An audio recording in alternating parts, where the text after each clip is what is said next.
আন্তর্জাতিক বাজারে অপরিশোধিত জ্বালানি তেলের দাম আবারও উল্লেখযোগ্য হারে বেড়েছে।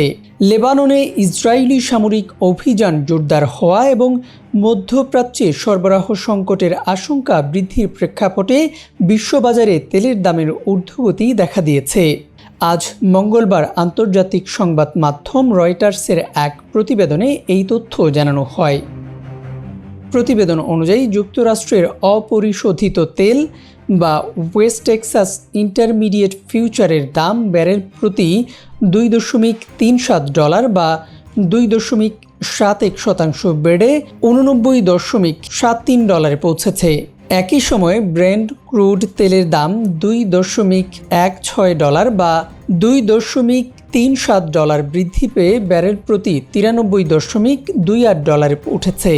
বাজার বিশ্লেষকদের মতে সাম্প্রতিক যুক্তরাষ্ট্রের মধ্যস্থতায় ইসরায়েল ও লেবাননের মধ্যে শান্তি আলোচনা হলেও পরবর্তীতে নতুন করে সংঘাত তীব্র হওয়ায় তেলের সরবরাহ নিয়ে উদ্বেগ বেড়েছে। বিশেষ করে আঞ্চলিক সংঘাত আরও বিস্তৃত হওয়ার আশঙ্কা বিনিয়োগকারীদের মধ্যে অনিশ্চয়তা তৈরি করেছে। বিশ্লেষকদের ভাষ্য, মধ্যপ্রাচ্যে উত্তেজনা বৃদ্ধি পাওয়ায় বৈশ্বিক জ্বালানি সরবরাহ ব্যবস্থার উপর সম্ভাব্য প্রভাব নিয়ে বাজারে উদ্বেগ দেখা দিয়েছে। ফলে সরবরাহ ঝুঁকির আশঙ্কায় আন্তর্জাতিক তেলের বাজারে মূল্যবৃদ্ধির চাপ তৈরি হয়েছে। এদিকে বিশ্বের অন্যতম গুরুত্বপূর্ণ জ্বালানি পরিবহন পথ হরমুজ প্রণালীর নিরাপত্তা পরিস্থিতি নিয়েও উদ্বেগ বাড়ছে। বাজার বিশ্লেষক টনি সাইকামোর এক নোটে উল্লেখ করেন, প্রণালীটি পুরোপুরি নিরাপদ করে আন্তর্জাতিক জাহাজ চলাচল স্বাভাবিক করতে সময় লাগতে পারে। ফলে তেলের বাজারে দ্রুত স্থিতিশীলতা ফিরে আসার সম্ভাবনা কম। অর্থনৈতিক তথ্য অনুযায়ী বিশ্বের মোট তেল ও গ্যাস বাণিজ্যের প্রায় 20% হরমুজ প্রণালী দিয়ে পরিবাহিত হয়।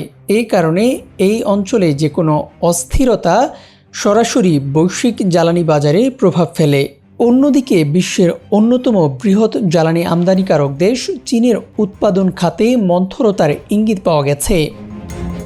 রপ্তানি কমে যাওয়া এবং উৎপাদন ব্যয় বৃদ্ধির কারণে দেশটির অর্থনৈতিক কার্যক্রমে চাপ তৈরি হলেও মধ্যপ্রাচ্যের সরবরাহ সংকট নিয়ে উদ্বেগ বর্তমান বাজারে বেশি প্রভাব ফেলেছে। ইউএফটি ফার্স্টের সাথে ট্রেড করুন যে কোনো জায়গা থেকে। ক্যাম্পাসে ক্লাসের ফাঁকে, ঢাকার জ্যামে বসে কিংবা ঘরে বসে ট্রেডিং এখন হাতের মুঠোয়। তাই ট্রেড করুন যখন খুশি, যেখানে খুশি।